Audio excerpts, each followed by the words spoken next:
Em nome de Jesus, amém. Na semana passada nós começamos a olhar a importância final, não é, do nosso falar, e como toda a redenção, toda a história está ligada à palavra, e como Deus considera todas as palavras pertencentes a Ele, pedirá conta de todas elas, e como isso é a coisa mais séria em nosso dia a dia, já que, como nós vimos, nós falamos da hora que acordamos à hora que dormimos, e em média falamos 16 mil palavras. Então, em Salmo 19:14, Davi fez uma oração a Deus que diz que as palavras da minha boca e a meditação do meu coração sejam agradáveis a Ti, Senhor, minha rocha e meu Redentor. Ou então no Salmo 139:4, quando ele diz, o mesmo Davi: antes mesmo que a palavra me chegue à língua, Tu já a conheces inteiramente, Senhor. É por isso que lá antes, no 19, ele tinha dito que as palavras da minha boca e a meditação do meu coração, porque antes da palavra chegar na boca, Deus já conhece. E Provérbios 18:21 diz: a morte e a vida estão no poder da língua, o que bem a utiliza come do seu fruto. E nós vimos o apóstolo Paulo em Efésios 4 dizer que toda palavra que sai da boca de vocês seja para o proveito do corpo de Cristo, para edificar os que ouvem, e não sai da vossa boca nenhuma palavra torpe, ou seja, nada que contenha ou que leve à corrupção. E nós vimos como é um mundo de problemas, o mundo da fala humana, mas vimos também como Deus tem um plano para ela, como o pecado a afetou, como a graça age, e como a Escritura é a única coisa que nos guia a isso. Nós vimos, fazendo um breve resumo, que as palavras ela têm um valor assim infinito, porque as primeiras palavras ditas na Bíblia são ditas por Deus, tanto para criar o mundo, quanto as primeiras palavras que o homem ouviu, não é? Disse Deus aos homens. Então Deus tem um projeto para a nossa comunicação, é isso que Paulo está querendo colocar em nossas mentes e na mente das pessoas, dos irmãos da igreja em Éfeso. E começando por onde primeiramente a gente ouviu a palavra. Deus, Ele é o orador mor, não é? Nós diríamos assim, da história, não é? Ele falando criou o mundo, mas nós meditamos até o momento em que o homem é criado e ele é destacado de toda a criação, porque exatamente ele fala, e falando você pode comunicar coisas que de nenhuma outra forma pode ser comunicado. Deus mesmo decidiu se revelar por palavras, né? Você pode revelar coração, intenção, sentimentos, propósitos. A gente viu que Adão, por mais sábio que fosse, com um cérebro perfeito, não é? Ele poderia se tornar o perfeito cientista, o perfeito filósofo, o perfeito tudo. Ainda assim, se Deus não falasse, ele nunca conheceria Deus. Ele veria a glória do Criador na criação, mas nunca saberia o propósito pelo qual Deus criou tudo. O que o impulsionou? Por que Deus faz tudo o que faz? Deus só podia comunicar isso falando. Mas nós vimos que a maior parte, todos os livros, na verdade, que ensinam se comunicar e acham que os homens têm problema de comunicação, falam sobre técnicas de comunicação. Nenhum livro de verdade fala sobre o grande problema que o ser humano tem com as palavras, e a sua raiz está no pecado do homem, não é? Está lá no Éden, e as pessoas acham que a questão é se nós sabemos nos expressar bem, nos controlar, usar as palavras adequadamente, mas nós sabemos que o problema do homem com as palavras, ele é muito profundo, e é imprescindível que a gente perceba a tragédia que isso que Paulo está dizendo, que não deve caracterizar a vida de um homem regenerado. Suas palavras devem trazer graça aos que ouvem, E em Gênesis 1, o mundo da comunicação era de paz, de verdade, de vida, porque Deus falou e Deus começou a revelar, e as palavras em Gênesis 1 nunca tinham sido usadas como armas, a verdade nunca havia sido usada para destruir, ou seja, além de nunca ter havido mentira, a verdade nunca tinha sido usada de uma maneira para tentar corromper, porque você sabe que você pode falar verdades querendo criar, assim, com intenção maligna, não é?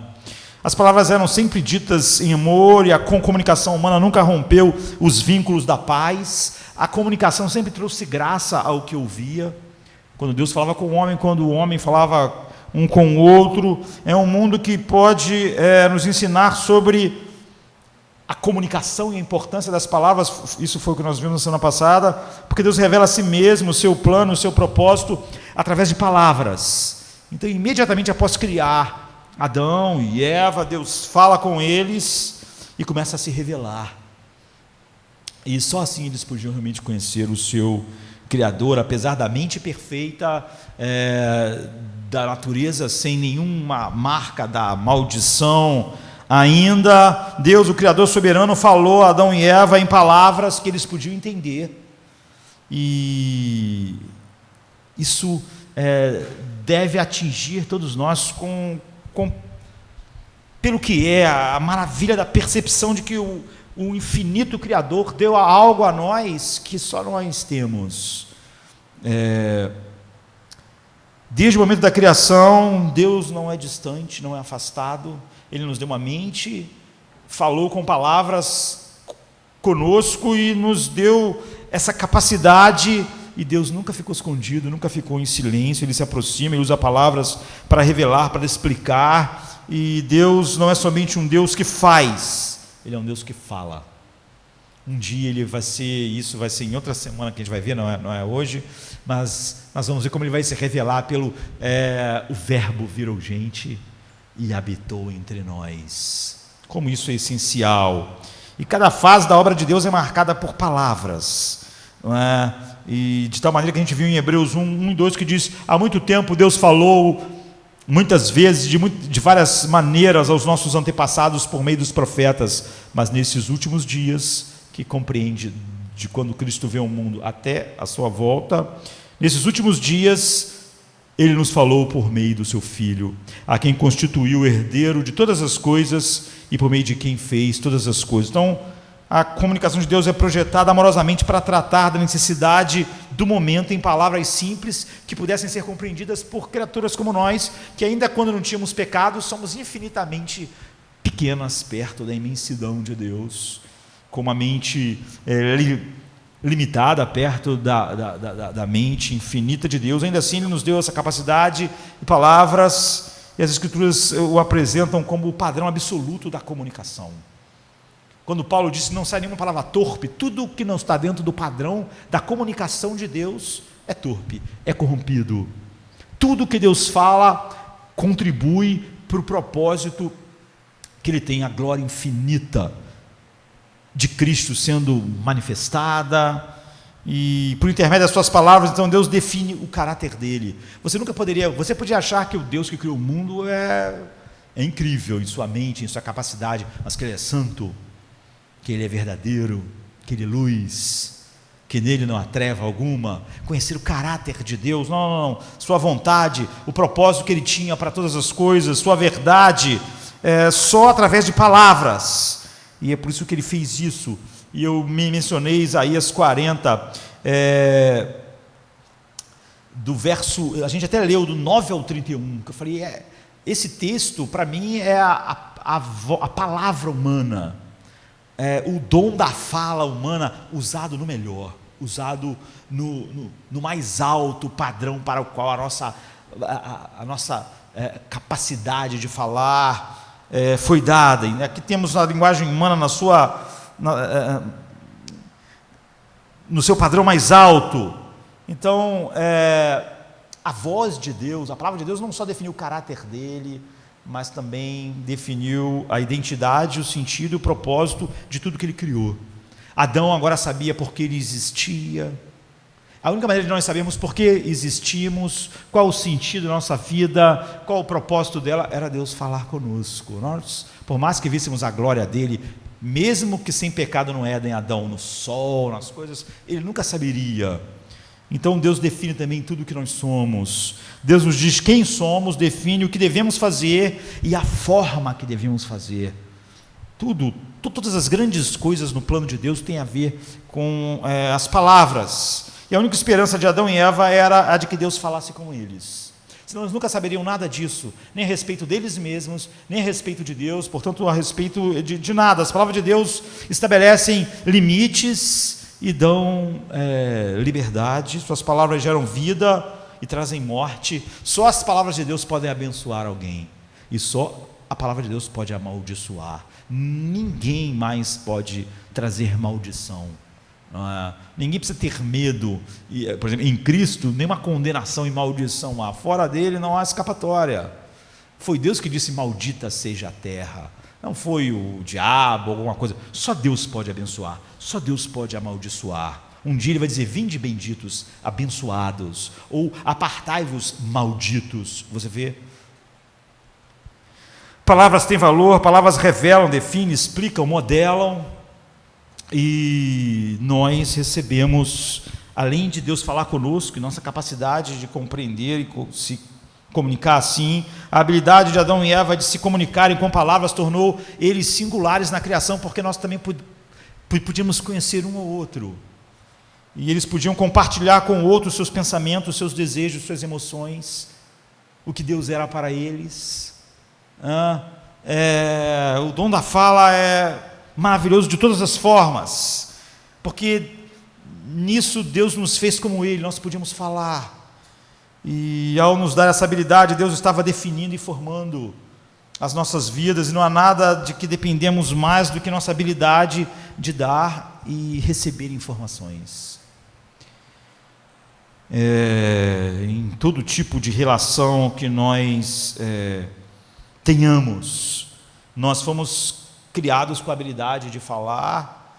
Deus não apenas nos separou do restante da criação, mas determinou a natureza da nossa vida e definiu com isso, nos dando essa habilidade, a capacidade de comunhão que outros animais na criação não têm. Nós queremos aprender, nós temos que escutar e falar. Nós queremos ter um relacionamento com alguém, nós precisamos escutar e falar. Nós queremos um emprego, escutar e falar. Nós queremos adorar, nós temos que escutar Deus e depois falar.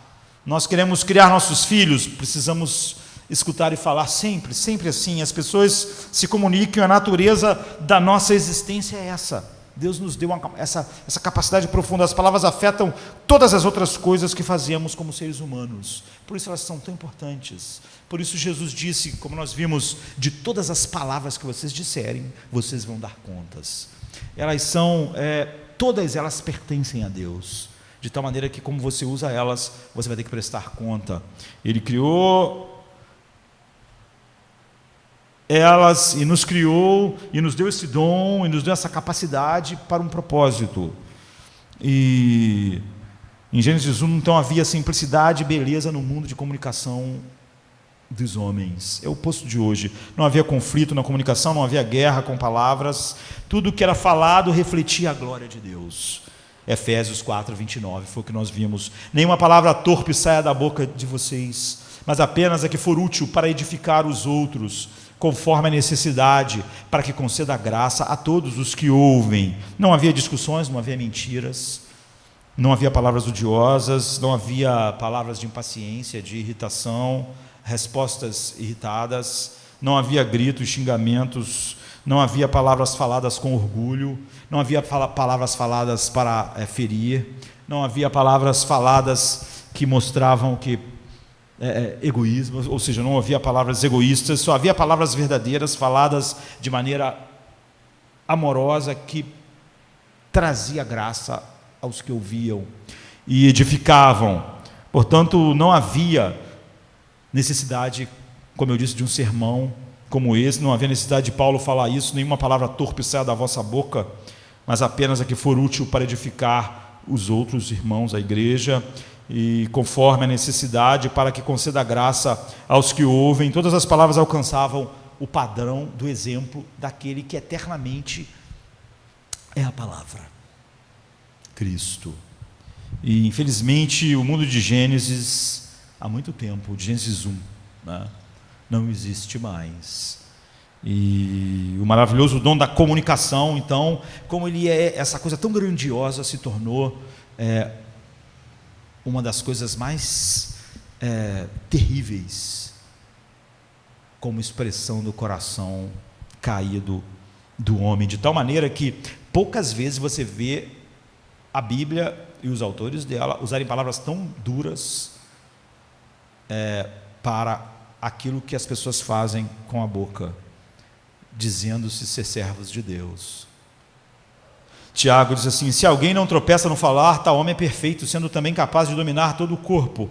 Quando colocamos freios na boca dos cavalos para que eles nos obedeçam, podemos controlar o animal todo. Tomem também como exemplo os navios, embora sejam enormes e impelidos por fortes ventos, são dirigidos por um pequeno leme, conforme a vontade do piloto. Semelhantemente, a língua é um pequeno órgão do corpo, mas se vangloria de grandes coisas. Gosta de se gabar, se gloriar, né? Vejam como um grande bosque é incendiado por uma simples fagulha. Assim também a língua é um fogo e é um mundo de iniquidade. Como eu disse, eles lutam com palavras cada vez mais duras para descrever qualquer utilização da língua de uma maneira que não promova a graça aos que ouvem e edifiquem. Colocada entre os membros do nosso corpo, contamina a pessoa por inteiro, incendeia todo o curso da sua vida, sendo ela mesma incendiada pelo inferno. Tiago está dizendo o seguinte: a língua coloca fogo em tudo, e ela foi acesa pelo inferno. Toda espécie de animais, aves, répteis, criaturas do mar, doma-se e é domada pela espécie humana. A língua, porém, ninguém consegue domar. É óbvio que está falando do homem natural. É um mal incontrolável, cheio de veneno mortífero. Com a língua bendizemos ao Senhor e Pai, e com ela amaldiçoamos os homens, feitos à semelhança de Deus. Da mesma boca procedem bênçãos e maldição. Meus irmãos, não pode ser assim. É incompatível. É a mesma coisa que Paulo estava dizendo lá. E então, em Gênesis 1, nós olhamos tudo, e como tudo tomou forma, e como todo conhecimento de Deus flui de Deus falar, não só criar. E de como tudo foi definido, não só o propósito de Deus, mas como quem somos, nossa identidade, nosso valor, e porque Deus falou assim. E como homens, assim que tem uma visão da santidade de Deus, a primeira percepção deles é como Isaías, em Isaías 6, 5 e 7, que diz: eu vou perecer, porque os meus olhos viram o Rei da Glória, e eu sou um homem de lábios impuros, e habito no meio de um homem de lábios impuros. Deus não disse: que isso, você é um profeta, não pense assim. Não, o anjo pegou uma tenaz e purificou, e disse: o seu pecado foi expiado, o pecado da sua língua. Então as palavras interpretam. Embora Adão e Eva fossem pessoas perfeitas, como nós vimos, eles não podiam saber todas as coisas que Deus tem para nós, a não ser que Deus revelasse. Nós vimos quão grandioso foi essa revelação, e enfim, não podemos gastar mais tempo fazendo esse resumo. Mas quando chegamos em Gênesis 3, que é o que nos interessa hoje, nós descobrimos que Satanás também fala. E em Gênesis 3:1, a Bíblia diz assim: mas a serpente disse à mulher. Então agora o paraíso vai ser perdido por causa exatamente disso que torna tudo tão grandioso. Se nós fôssemos honestos, a gente ia reconhecer que não vivemos mais no mundo maravilhoso de Gênesis 1. É por isso que Tiago falou dessa forma, é por isso que Paulo falou aquilo que ele falou, é por isso que nós estamos pregando o que estamos pregando. Então a gente não vive mais no Gênesis 1, no qual cada palavra falada era consistente com o padrão do desígnio de Deus, revelava quem Deus era e trazia graça aos que ouviam, revelava mais de Deus, comunicava a verdade, sentimentos puros. Então, sem dúvida, é por isso que nós precisamos ouvir isso e entender que definitivamente não pode caracterizar a vida de um filho de Deus, aquilo que caracteriza exatamente o que o inferno incendiou na vida do homem, um pecado. Então no jardim do Éden não havia pecado da fala, até aquele dia. Então o que aconteceu? Porque a comunicação humana se tornou esse incêndio, porque a língua humana é capaz de incendiar tudo, e ela mesma, como Tiago disse, foi acesa pelo inferno. Porque é tão difícil falar como Deus planejou, de tal maneira que Tiago diz que ninguém consegue dominar isso. Mas ele não está dizendo isso para que todo mundo pense, está vendo? Então acabou, vamos para casa. Você vê que ele termina dizendo, mas não deve ser assim, irmãos, não conosco. Ele está falando como o homem é, como o homem é em pecado. Então, ao tentar desenvolver uma compreensão bíblica da comunicação, nós não podemos jamais parar em Gênesis 1, tudo é maravilhoso. A nossa imagem de Deus, a gente ter sido feita a imagem de Deus, carrega muito a capacidade, exatamente, a nossa racionalidade com a nossa capacidade de falar. Embora tudo seja verdadeiro, maravilhoso, de tal maneira que tudo é formado através de palavras, todo o sentido vai chegar através de palavras, e toda a consumação vai vir através de palavras. Deus criou as palavras, Deus criou falar de maneira tão elevada, com um dom tão elevado, que cada palavra pertence a Ele, e Ele vai pedir conta de todas as palavras que alguém disse, mesmo como nós vimos semana passada, as pessoas falando em média 16 mil palavras por dia. Então o que Deus fala, e que tudo que nós dizemos esteja embasado na palavra dEle, a nós era o padrão, mas lá no jardim havia outro ser que falava também, outro orador. E sua chegada deu início a um grande problema, no qual Tiago está falando, no qual Paulo está falando, quando ele diz, não saia da vossa língua nenhuma palavra torpe, não é? Mas só aquela que pode promover a edificação das pessoas e comunicar graça a elas. Então sua chegada deu início a um grande problema. A Bíblia diz assim, a serpente, mais sagaz que todos os animais selváticos que o Senhor Deus tinha feito, disse à mulher, é assim que Deus disse? Não comereis de toda a árvore do jardim? Respondeu-lhe a mulher, do fruto da árvore do jardim podemos comer, mas do fruto da árvore que está no meio do jardim, disse Deus, dele não comereis, nem tocareis nele, para que não morrais. Então a serpente disse à mulher, é certo que vocês não vão morrer, porque Deus sabe que no dia que dele comerdes, se vos abrirão os olhos, e como Deus sereis conhecedores do bem e do mal. Vendo a mulher que a árvore era boa para se comer, agradável aos olhos, e árvore desejável para dar entendimento, tomou-lhe do fruto e comeu, e deu também ao seu marido, e ele comeu. Abriram-se então os olhos de ambos, e percebendo que estavam nus, coseram folhas de figueira e fizeram cintas para si. Quando ouviram a voz do Senhor Deus, que andava no jardim pela variação do dia, se esconderam da presença do Senhor Deus, o homem e sua mulher, por entre as árvores do jardim. E chamou o Senhor Deus ao homem e lhe perguntou, onde estás? Ele respondeu, ouvi a tua voz no jardim, e porque estava nu, tive medo e me escondi. Perguntou-lhe Deus, quem te fez saber que estavas nu? Comeste da árvore de que ordenei que não comesses? Então disse o homem, a mulher que tu me deste por esposa, ela me deu da árvore, e eu comi. Disse o Senhor Deus à mulher, que é isso que fizeste? Respondeu a mulher, a serpente me enganou, e eu comi. Então, naquele mundo perfeito, adentrou-se uma voz que Tiago está dizendo que incendeia todas as línguas de todos os homens. Pela primeira vez, primeira vez na história, né, do homem, a autoridade, a palavra de Deus foram contestadas. Não é? Nós sempre vamos estar num lado ou no outro a partir daquele instante, e nossas línguas vão estar sempre expressando isso. Pela primeira vez, palavras foram faladas que não eram consistentes com o padrão de Deus, não eram palavras que edificariam quem estaria ouvindo. Pela primeira vez, mentiras vão ser ouvidas, distorções da verdade. Pela primeira vez, todas essas coisas vão acontecer. pense em como você falou hoje. Existia um falar em Gênesis 1 e 2 e um outro falar a partir de Gênesis 3. Pense no que você falou hoje. Em que padrão as palavras se encaixam? É sobre isso que Paulo está falando, e Tiago também. A partir daquele momento, suas palavras sempre vão se encaixar naquilo que Paulo chamou de nenhuma palavra torpe, não é? Que corrompe em vez de edificar, ou serão palavras que vão promover a edificação. Ou seja, você sempre vai falar como Deus ou como a serpente. Nenhuma palavra torpe saia da vossa boca, mas apenas a que for útil para edificar os outros, conforme a necessidade, para que conceda graça aos que ouvem. Então Satanás falou.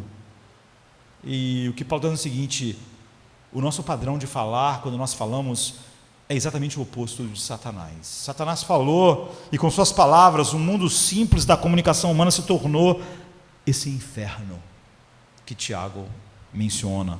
Todos os nossos problemas com os diálogos têm o início na fala de Satanás naquele dia. No mundo da comunicação, esse é o início e o gerador de todos os problemas. Então, pela primeira vez, a autoridade de Deus foi contestada. A autoridade de Deus hoje pode ter sido contestada várias vezes, e você ouviu os homens fazendo isso. Eu espero que você mesmo não tenha contestado a autoridade dele com as suas palavras, mas aquela foi a primeira vez, o resto é só um eco daquela. Até aquele momento não tinha havido desafios verbais à autoridade de Deus na terra. O mundo que Deus fizera existia em completa submissão à revelação que ele fizera, a autoridade. Adão e Eva estavam vivendo em obediência, a comunicação deles revelava toda essa beleza de Deus, edificava completamente suas identidades como criaturas de Deus, portadoras da imagem de Deus, gerentes, administradores locais da terra de Deus. Estava tudo sendo feito perfeitamente, todas as suas respostas a Deus e todas as suas conversas com Deus eram perfeitas. Cada palavra da boca deles era exatamente assim. A oração de Davi, então, era o padrão: que as palavras da minha boca e a meditação do meu coração sejam todas agradáveis a ti. Então, o que aconteceu no momento que a serpente falou é dramático, e nós podíamos imaginar impensável.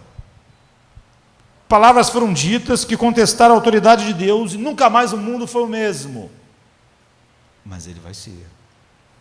Então imagine como seriam nossas vidas se todas as nossas palavras fossem faladas numa perfeita submissão a Deus. O mundo inteiro. Se as nossas palavras forem sempre em conformidade com Deus, nós vamos falar como Jesus. Quando nós somos transformados de um grau de glória para outro grau de glória na imagem de Cristo, a nossa fala é uma das coisas que estão ali na frente. Qual foi o homem, depois desse evento, que todas as suas palavras foram consistentes com o que Deus é, e promoveu edificação perfeitamente, e a Bíblia diz: não houve nenhum engano em sua boca? Cristo. Então, menos complicado seria a nossa vida. Olha só, mesmo se esse mundo fosse como ele é, tivesse morte, enfermidade, mas imagine se nós nunca, imagine se apesar...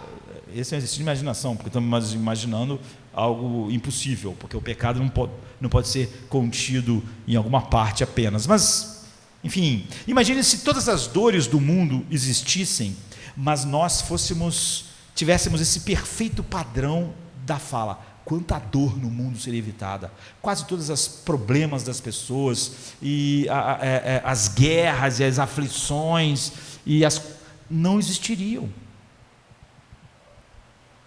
E mesmo para tratar com as outras dores, seria tudo tão fácil, porque todos teriam uma palavra adequada para a dor de todas as outras pessoas, as outras dores. Mas o problema é que a grande parte, ou a maior parte dos problemas do mundo, fluem da fala humana.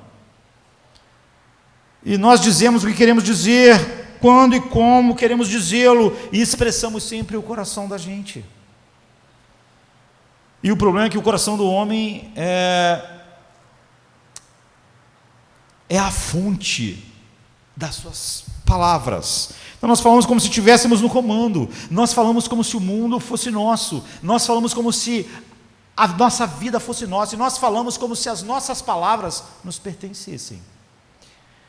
Como se tivéssemos o direito de usar as palavras para atingir o nosso propósito, quando na verdade Deus criou a fala para que o propósito dele fosse alcançado. Como tudo que Deus criou para o seu propósito, para o beneplácito da sua vontade e por ele. E alcançar isso nos faria perfeitamente felizes, não é? Mas nós falamos como se nós fôssemos Deus.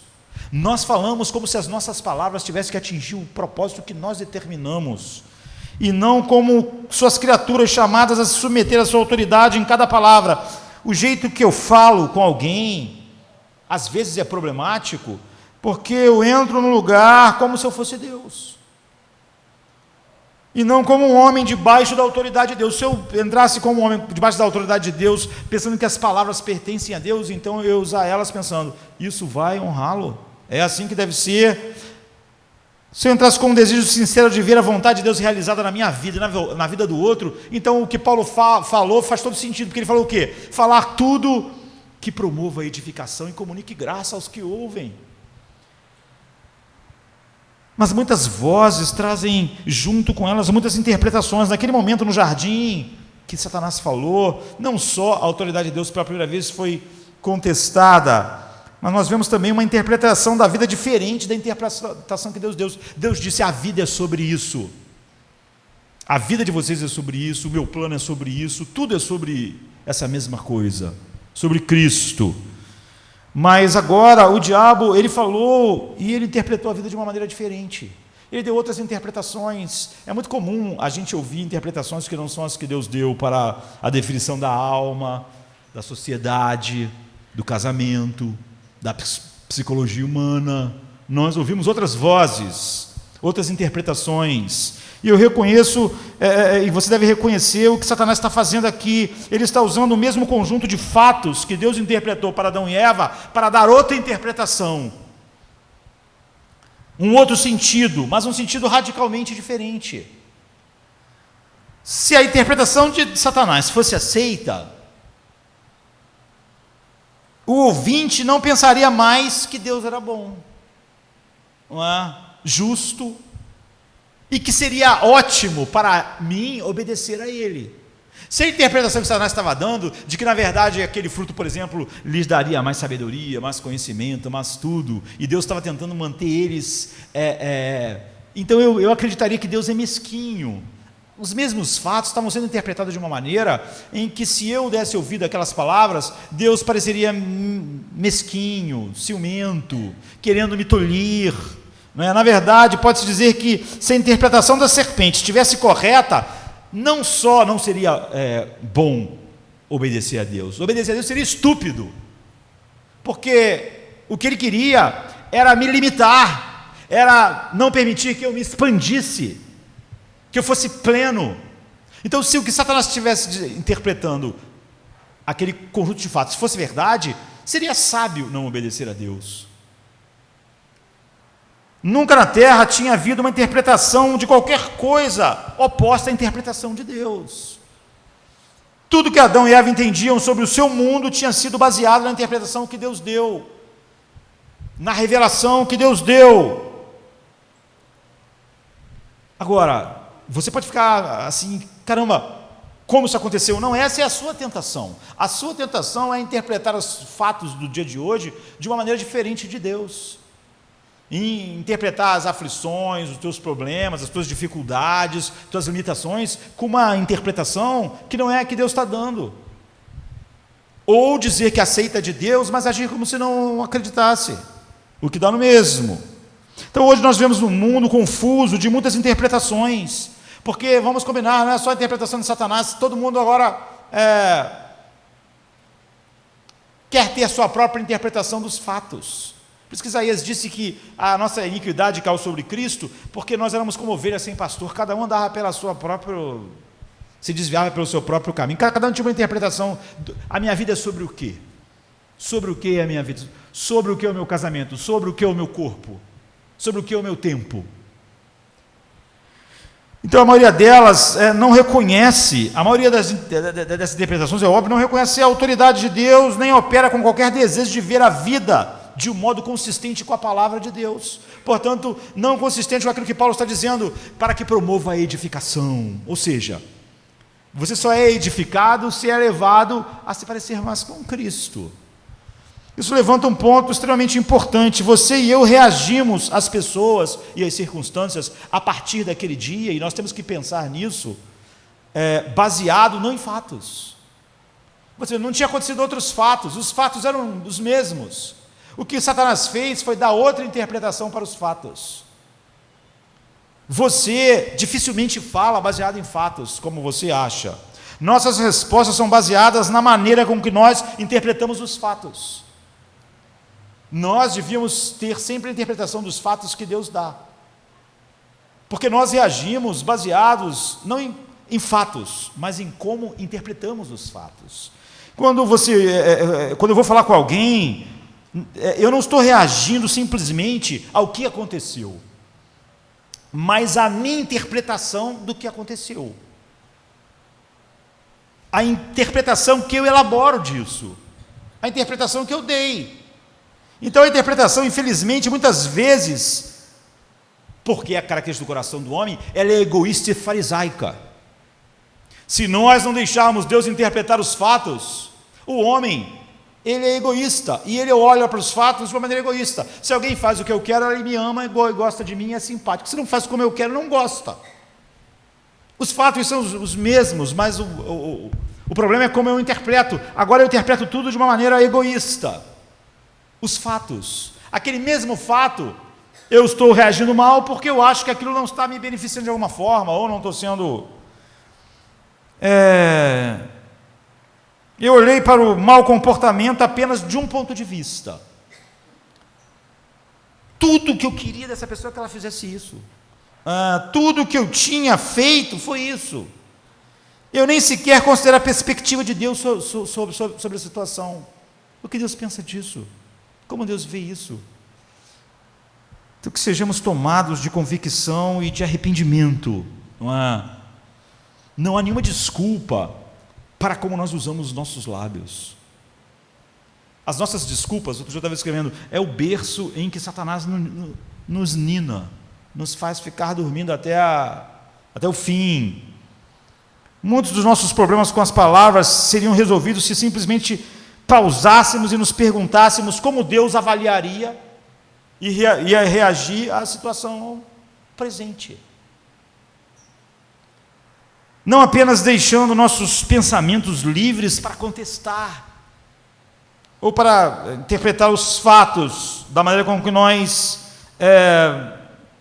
deixamos fluir às vezes, não é? Mas se nossa interpretação dos eventos estiver errada, nossas palavras não estão, entenda isso, nossas palavras não estão erradas. Se você interpretar um fato errado, quando você abrir a boca, o que você estiver falando não mais provê edificação. Se a tua interpretação dos fatos está errada, tudo que você falar estará errado a partir daquele instante. Este é um princípio que não queremos ignorar nunca em nossas vidas, porque nós temos um novo coração como o de Davi, que ora a Deus que as palavras da minha boca e a meditação do meu coração sejam agradáveis a Ti. Ou somos pessoas que sabemos para quem Paulo direcionou, o que ele está dizendo, que a palavra da boca de vocês seja sempre, não seja torpe, mas sempre promova a edificação dos que ouvem, traga graça. Então nós não dizemos as coisas corretas porque não cremos na coisa certa, não é. É porque o mesmo que aconteceu no jardim acontece conosco. Quando alguém, por exemplo, vai se vingar de alguém, por exemplo, pode ser difamando ela, essa pessoa sabe que isso é errado. Nunca alguém acha que isso é certo, que isso é uma coisa boa, ou quando vai fazer uma fofoca, ou quando ama o dinheiro, qualquer coisa, qualquer pecado, não é porque as pessoas acham que aquilo é certo.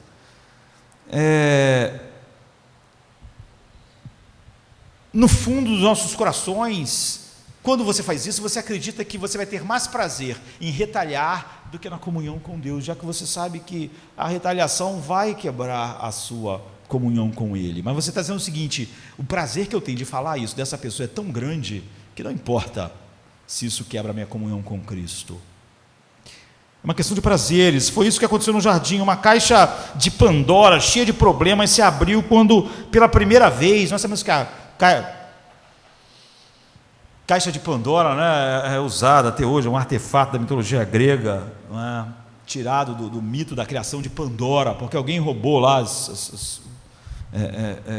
Zeus, né, e tendo roubado Zeus, ele se vingou assim, né, colocou Pandora na história e deu a ela a caixa, disse para ela não abrir, sabia que ela tinha essa curiosidade. É a mitologia grega falando como a mulher foi criada, e todos os males estavam ali. Hesíodo, ele conta que quando Prometeu roubou o fogo dos céus, o fogo de Zeus, Zeus quis castigar os homens assim, não é? Então ele deu Pandora para o irmão dele, Epimeteu, né? E ela abriu a caixa. Quando ela fechou, só o que ficou, todos esses males, morte, todas essas desgraças da vida saíram de lá, todos os males. Quando ela fechou rápido, só a esperança não saiu. Mas a palavra que é usada no grego é uma palavra meio dúbia, dá a ideia de uma falsa esperança, sabe, de que as coisas podem ser consertadas. Então Adão e Eva abriram essa caixa, não há nenhum mal que não fluiu disso, e Adão e Eva ouviram e creram em uma interpretação que não era consistente com Deus. Essencialmente o pecado é isso: você acredita numa interpretação de fatos sobre qualquer fato da sua vida ou qualquer coisa que está acontecendo que não é consistente com o que Deus disse para você. Como não era consistente, você acredita em outra voz, você acredita em outra interpretação dos fatos. É por isso que a gente diz, não, no meu caso, ou nesse caso, você tem que entender, nós acreditamos em outra interpretação. A voz de Satanás foi a primeira de milhares de vozes que vieram contestar o que Deus falou. Agora, nós temos bilhões de vozes no mundo que têm interpretações diferentes. E muitos exemplos na vida, o que está errado não são apenas o vocabulário, ou o tom da voz, mas a tragédia é o modo de ver a vida que discorda de como Deus vê a vida. O que Paulo está dizendo é o seguinte: se o que sai da sua boca é algo que não edifica, é óbvio que no fundo você vê a vida de uma maneira diferente de Deus. Você acha que aquilo que tu está falando de alguma maneira é bom, só que isso é tão ruim que isso diz algo terrível sobre nós, e se isso caracterizar as nossas vidas, então diz algo terrível final. Como vemos em Gênesis 3, os problemas com as palavras são geralmente problemas de interpretação. Os fatos são os mesmos. Nós vivemos hoje no mundo e nós vivemos os mesmos fatos.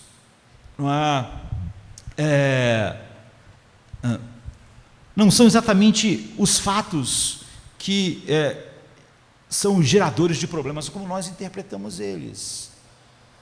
Então, quando a serpente fala no jardim, outro problema surge. A primeira vez uma mentira foi dita no nosso mundo. Até aquele momento toda a conversa era perfeita e completamente verdadeira. Agora nós não poderíamos mais acreditar uns nos outros. As palavras de Deus eram totalmente confiáveis, se podia edificar a tua vida sobre ela, você podia colocar tudo sobre a palavra de Deus. Agora os homens duvidavam de Deus, duvidavam das intenções de Deus. E agora, se as nossas palavras não expressam Deus, elas ficam assim, ficam no mesmo lugar. Por isso Paulo está dizendo isso: nenhuma palavra torpe sai da boca de vocês, mas apenas a que for útil para edificar. As palavras de Adão e Eva, de um para o outro, eram confiáveis. Até aquele dia, tudo que Adão falou com Eva, ou sobre Eva, ou com Eva, era confiável. Tudo que Eva falou também era confiável, porque eles eram consistentes em palavras com a palavra de Deus.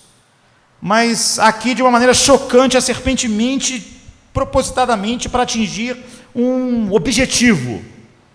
A serpente não se enganou, a serpente não ficou confusa com os fatos, ela não esqueceu a verdade, ela não é ignorante, nem lhe falta entendimento, nem ao homem.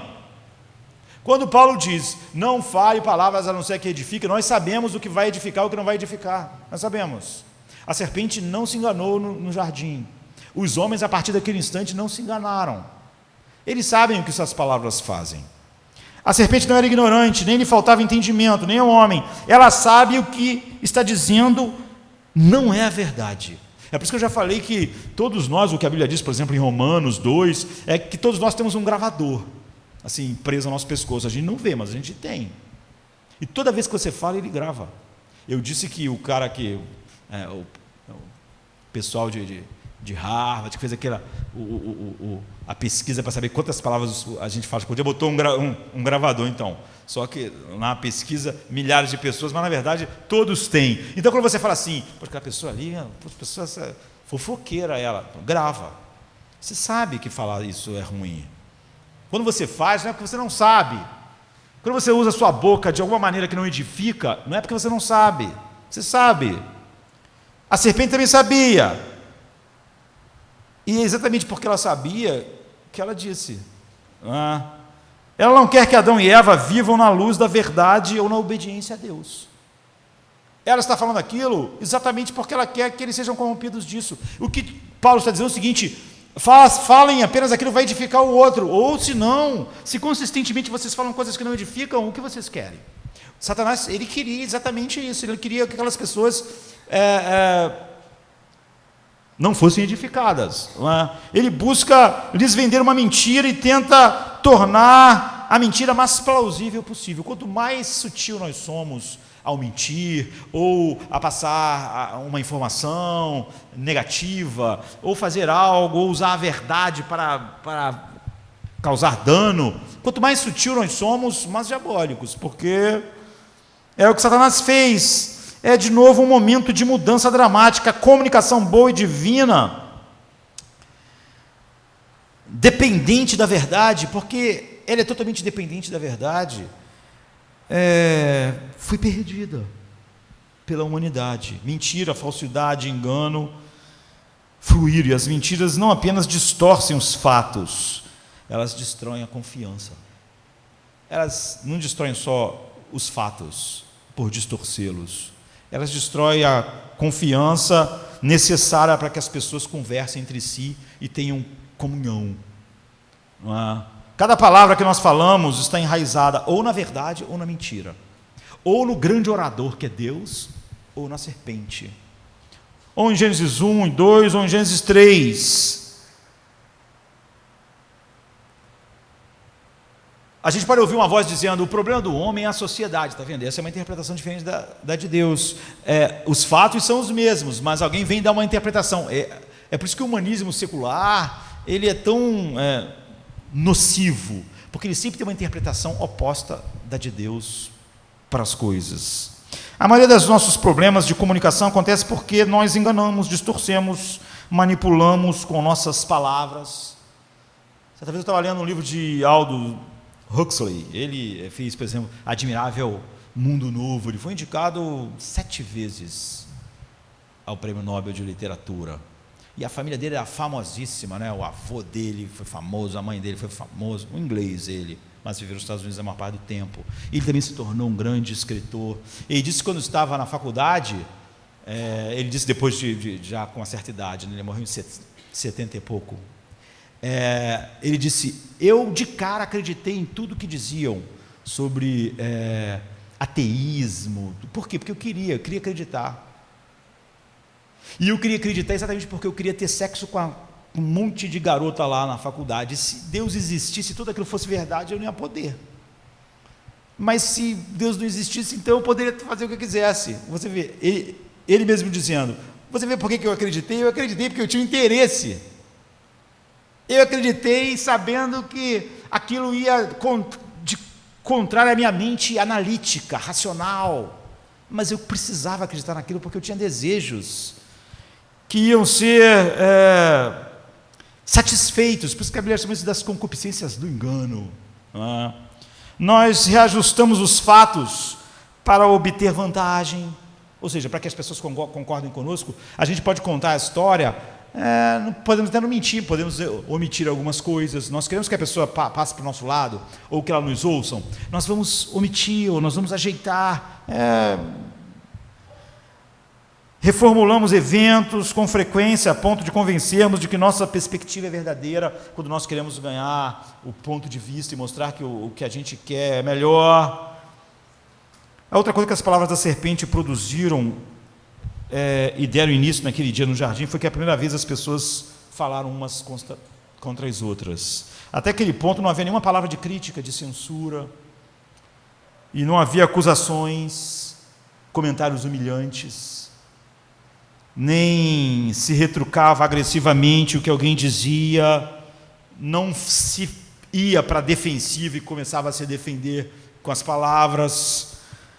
Mas o relacionamento de Adão e Eva, que era livre disso, a partir daquele momento não foi mais. Nós vemos uma mudança dramática imediatamente no texto. Quando Deus questiona Adão sobre ter comido o fruto proibido, Adão rapidamente acusa Eva.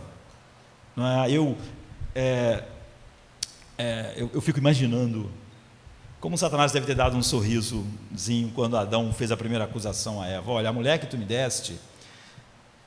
Um sorriso no sentido assim, começou. Isso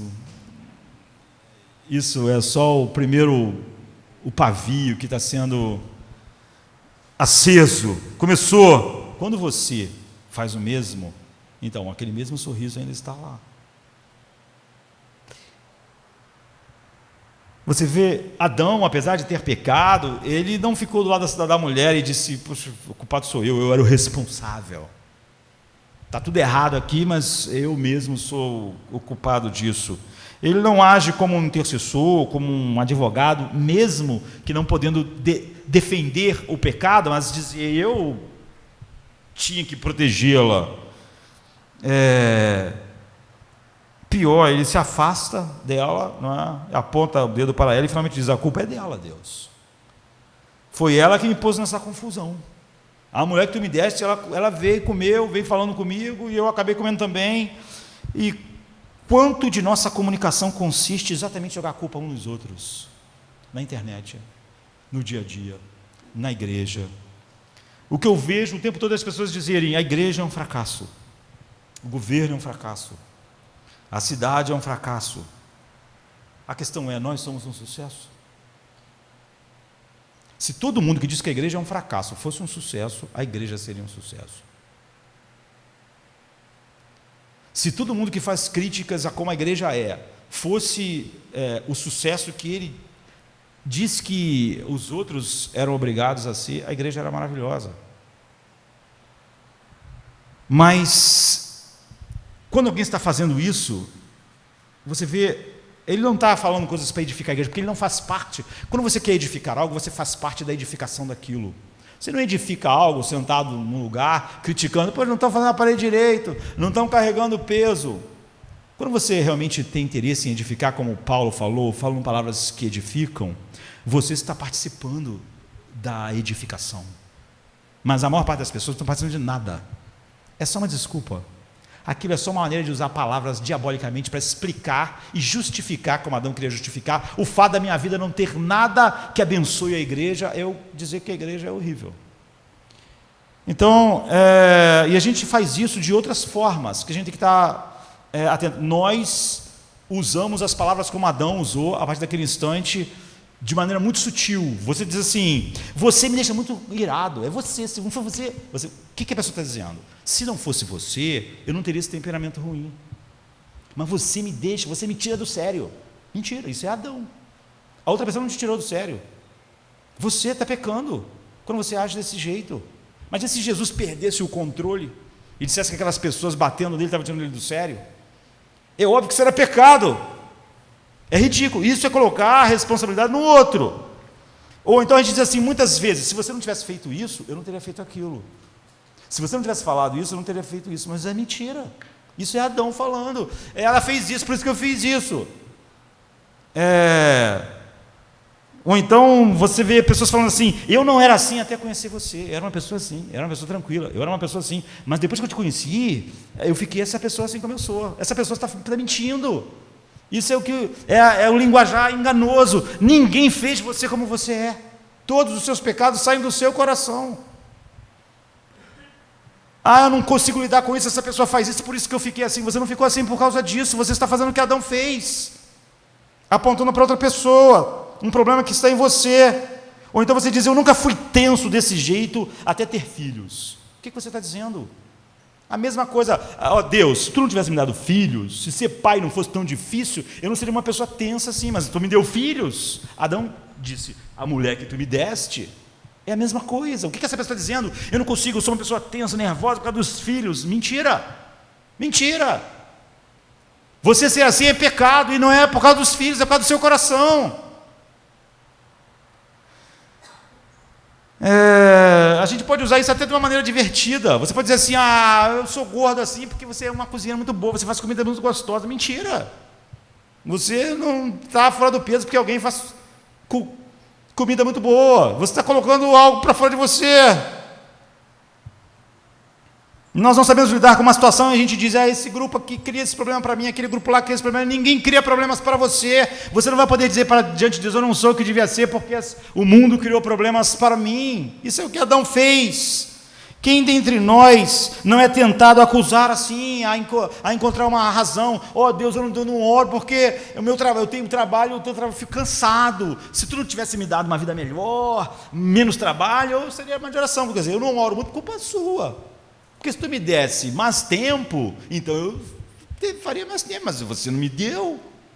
É a mesma coisa da mulher que tu me deste. Em tempo de dificuldade, com frequência a gente fica disposto a atribuir a culpa, do que buscar soluções e ter palavras que realmente edificam, enquanto nossas vidas também fazem parte da edificação. Dificilmente um dia se passa sem que a tentação da acusação para as coisas e indiretamente para Deus surja. Quando eu digo assim: Deus, eu peco assim porque eu como pastor não sou o que devia ser, porque os membros que tu me deu, é isso que a pessoa está dizendo, os filhos que tu me deu, a esposa que tu me deu, os filhos que tu me deu, o trabalho que tu me deu, é um problema, não sou eu. Mas há outra dimensão desse problema. Pela primeira vez, as palavras de acusação foram ditas contra Deus. A verdade é que todas as palavras de acusação que nós temos acabam sendo assim: não parou. Por isso que a gente pergunta: Deus, por que tu está deixando isso acontecer comigo? Como se Deus está fazendo coisa errada, não é?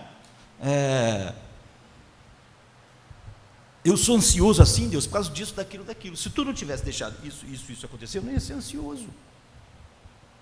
As pessoas que não entraram em Canaã podiam dizer: Deus, a gente está com medo. Mas a gente está com medo por quê? Porque tu trouxe a gente para uma terra que está cheia de gigantes. Por que tu fez isso, Deus? Por que fez isso? Você não sabia que isso ia despertar em mim o pânico? Quando Adão é questionado por Deus após ter comido o fruto, ele aponta o dedo não apenas para Eva, mas para Deus. Deus, se tu não tivesse me dado uma mulher, nada disso teria acontecido. Deus, a culpa é sua. Você criou a mulher, criou o casamento, e agora aí, deu nesse problema todo. O problema é seu. Assim como Adão, quando nós culpamos as pessoas e as situações por qualquer problema em nossa vida que não manifestou Cristo, nós estamos fazendo a mesma coisa.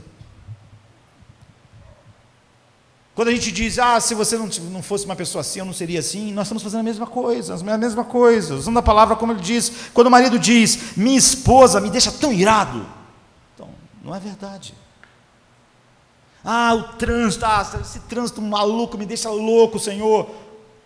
Você está dizendo: Deus, se tu me deixasse a pista livre, eu ia ser uma pessoa pacífica, em paz, mas tu me botou numa cidade em que tem um trânsito infernal, como é que eu posso ser uma pessoa pacífica aqui? Então, quando você diz: minha esposa me deixa tão irado, o seu dedo aponta não apenas para a sua esposa, mas para Deus, que ordenou o relacionamento, o casamento com outro pecador. Uma pessoa que diz: eu seria mais ativo no ministério da igreja se eu não tivesse que trabalhar tanto para pagar as contas.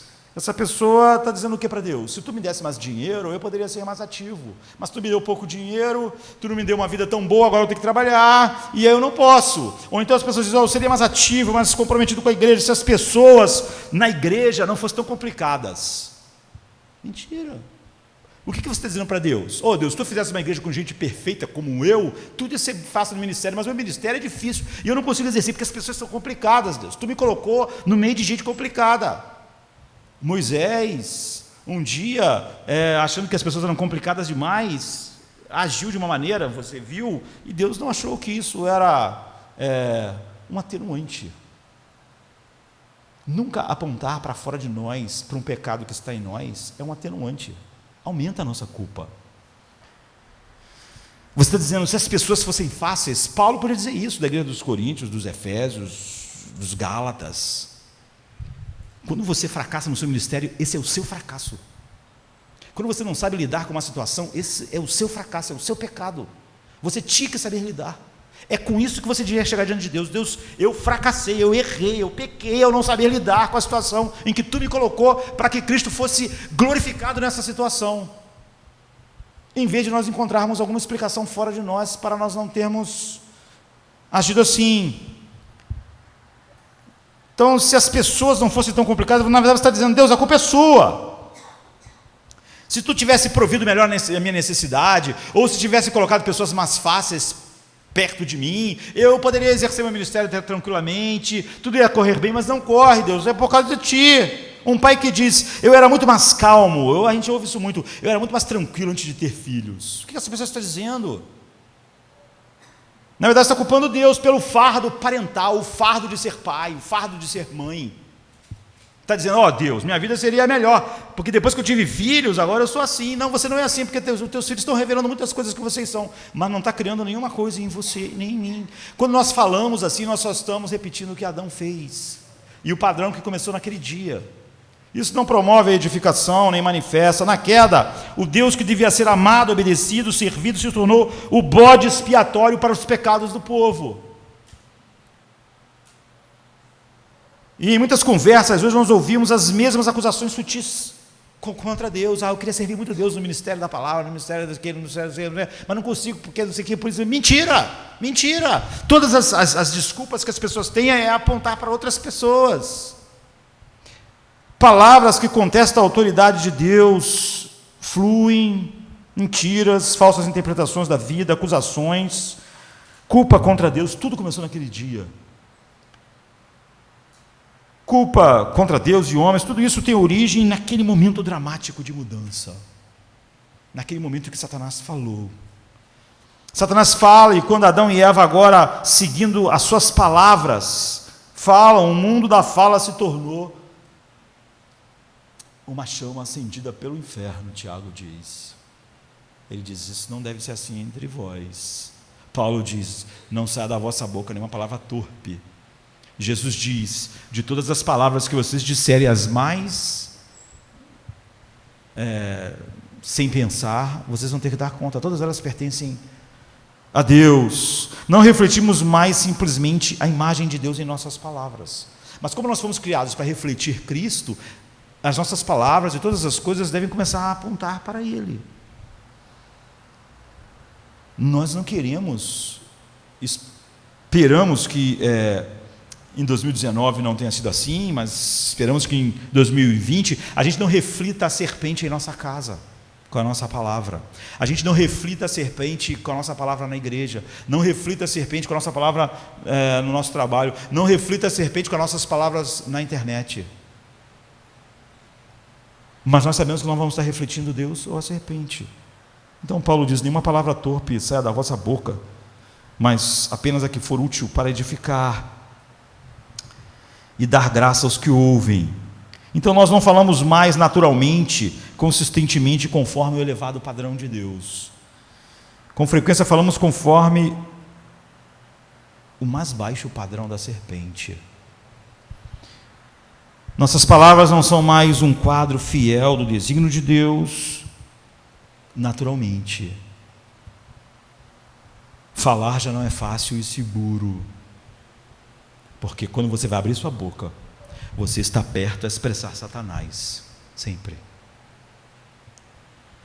Então, ao contrário, nós vemos num mundo onde as mentiras manipulam, palavras iradas machucam, a falsidade destrói, a calúnia magoa, a condenação arrasa, a palavra desrespeitosa contesta a autoridade de Deus, e todas as autoridades que Deus instituiu, pais, e todas as autoridades, e as palavras são as rainhas no mundo disso.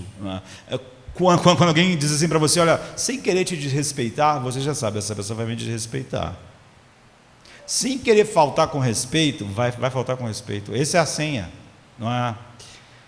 Então, quem dentre nós não se arrependeu de coisas ditas como pai, como cônjuge, como amigo, como vizinho, como trabalhador? Qual de nós já não tentou ou pensou em recuperar palavras que foram ditas? Apagar a fita de algum modo? Enfim, quem dentre nós não precisou voltar repetidamente a filhos, cônjuges ou amigos para pedir perdão? Então, Tiago captura esse mundo de problemas com palavras dramáticas, como vimos, e vamos aprofundar isso em outro dia. Ele nos alerta para o tamanho e a importância disso. Se pomos freios na boca dos cavalos para que nos obedeçam, também lhes dirigimos o corpo inteiro. Observar igualmente os navios que, sendo tão grandes e batidos por grandes ventos e ondas, mas por um pequeníssimo leme, são dirigidos para onde você quer. Assim também a língua, um pequeno órgão, se gaba de muitas coisas. Vede como uma fagulha põe em brasa tão grande selva. Ora, a língua é fogo, é mundo de iniquidade. A língua está situada entre os membros do nosso corpo e contamina o corpo inteiro, e não só põe em chamas toda a carreira da existência humana, como também é posta ela mesma como chama pelo inferno. Para Tiago, a língua é um mundo de iniquidade. Não é que existe iniquidade na língua, ela é um mundo de iniquidade. Ela contamina o corpo inteiro, ela coloca em chamas toda a vida. Ele diz que a língua ela é como um freio, um leme. Ele está querendo dizer que a língua controla o corpo inteiro, controla a vida inteira, como o leme controla o navio. Uma fagulha, uma fera indomável. E nós estamos com a nossa fala ou refletindo Deus ou refletindo a serpente a partir de Gênesis 3. Toda a nossa redenção vai no sentido oposto. Mesmo um homem que podia ver as coisas só em parte, né, mais em sombra, podia orar como Davi, que as palavras da minha boca e a meditação do meu coração sejam agradáveis a Ti. Nossas palavras edificam, geram vida ou elas destroem. Paulo disse que a palavra de vocês não sai da vossa palavra, nenhuma palavra que não promova a edificação e graça aos que ouvem. Em Efésios 4:29. Então, Provérbios tem uma série de textos a respeito disso, e nós vamos ler todos eles na semana que vem, quando começarmos a olhar como Deus, por que Paulo pode falar assim com as pessoas de Éfeso, por que Tiago pode falar assim, o que Deus fez a respeito disso, o que Deus fez de tão grande, que isso pode ser dito a pessoas a quem Ele fez isso, a respeito da língua, não é? Então, com frequência, é fácil você descer ao padrão do pai da mentira e armarmos ciladas com nossas bocas, seduzirmos as pessoas com nossas palavras. Nossa fala tem levado dissensão, falamos demais sem pensar, nossas palavras têm sido precipitadas, cedemos à fofoca. Em nossa raiva, nossas palavras têm sido maliciosas, nós acusamos os outros, nós acusamos a Deus, nós somos rixosos, algumas vezes nos deliciamos com as nossas opiniões, mesmo que manter as nossas opiniões, que não tem nada a ver com Deus, vão levar a um incêndio enorme, a gente cede ao escárnio e nós traímos a confiança das outras pessoas. Então, o que devemos guardar da nossa consideração sobre o que aconteceu em Gênesis 3? Devemos começar reconhecendo humildemente em nossas vidas existem raízes não apenas do grande dom que caracteriza quem nós somos, porque o Deus que fala nos fez seres que falam, mas também a nossa capacidade de falarmos como a serpente de Gênesis 3. E com essa dimensão, confessarmos que nossa batalha aqui não é primeiramente uma batalha de técnicas, mas uma batalha de coração. Por isso que Davi está dizendo que a palavra da minha boca é a meditação do meu coração. Nunca finja que as suas palavras e o seu coração estão desassociados. Satanás falou porque o coração dele estava daquele jeito. Adão começou a racionalizar, acusar outros. Aquele era um retrato de que Adão era de verdade, não era só algo que ele estava dizendo. Então nós falaremos de um modo que reflete o Senhor como orador da criação, de tal maneira que a expressão exata dele é o verbo, e é aí que nós vamos começar a olhar semana que vem. O verbo virou gente e habitou entre nós. O que Deus fez, de tal maneira que Paulo pode dizer: as palavras da boca de vocês sejam todas para edificar. Ou Tiago pode dizer assim. Então, toda essa peleja introduzida em Gênesis 1 e 3 é retratada pelo resto das Escrituras. Daqui para frente, toda a história dos homens é baseada nisso. Nós a travamos diariamente em nossas vidas. E é por isso que Paulo está falando conosco, e Tiago também. Nossas palavras agora, elas dividem, enganam, destroem ou edificam e manifestam a beleza de Cristo, tanto dentro de nós, quanto edificam ela fora de nós. Ou elas são um mundo de iniquidade, um mundo de problemas. Falar não é fácil, falar é grande. Toda a história da redenção, da queda, da criação, tem a ver com falar, tem a ver com palavras, tem a ver com a verdade. Então nós vamos na quinta-feira começar aqui em João 1,14, que diz: e o verbo se fez carne e habitou entre nós. Se Deus pudesse simplesmente dizer para nós como devíamos usar nossas palavras, a própria palavra não teria que ter vindo, mas Ele veio. Não há nenhuma desculpa para nós quando o assunto é esse. Deus não ficou do céu nos dando conselhos sobre a palavra veio. A palavra que é o padrão, que criou todas as coisas, ela mesma se tornou carne, veio habitar entre nós. Isso é para nós vermos a dimensão que isso tem em nossas vidas, na história da redenção e na história da eternidade. Isso é para nós entendermos por que Jesus disse que todas as nossas palavras Deus vai pedir conta. No princípio era o verbo, era a palavra, o verbo estava com Deus, o verbo era Deus, ele estava no princípio com Deus, todas as coisas foram feitas por intermédio dele, e sem ele nada do que foi feito se fez. A vida estava nele, a vida era a luz dos homens. A luz resplandece nas trevas, e as trevas não prevaleceram contra ela.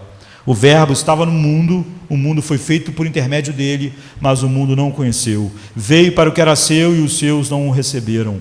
Mas a todos quanto receberam, deu-lhes o poder de serem feitos filhos de Deus, a saber os que creem em seu nome, os quais não nasceram do sangue, nem da vontade da carne, nem da vontade do homem, mas de Deus.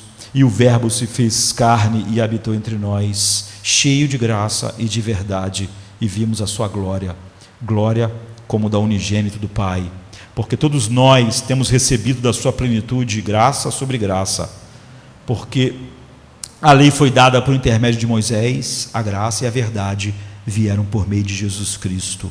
Ninguém jamais viu a Deus.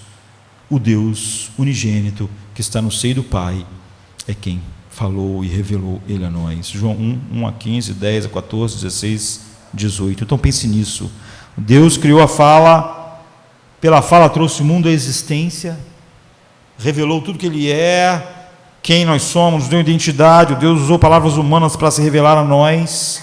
A queda veio através de palavras, e agora as palavras expressam ou Deus ou a serpente, mas no momento crítico, a própria palavra veio ao mundo. Então Tiago pode dizer pois toda espécie de feras, de aves e répteis, de seres marinhos se doma e tem sido domada pelo gênero humano. A língua, porém, nenhum dos homens é capaz de domar, é mal incontido, carregado de veneno mortífero. Por isso, o Verbo se fez carne, a palavra veio, se fez homem e habitou entre nós. Agora, tudo vai ser diferente para o povo que ele redime. Vamos ficar de pé.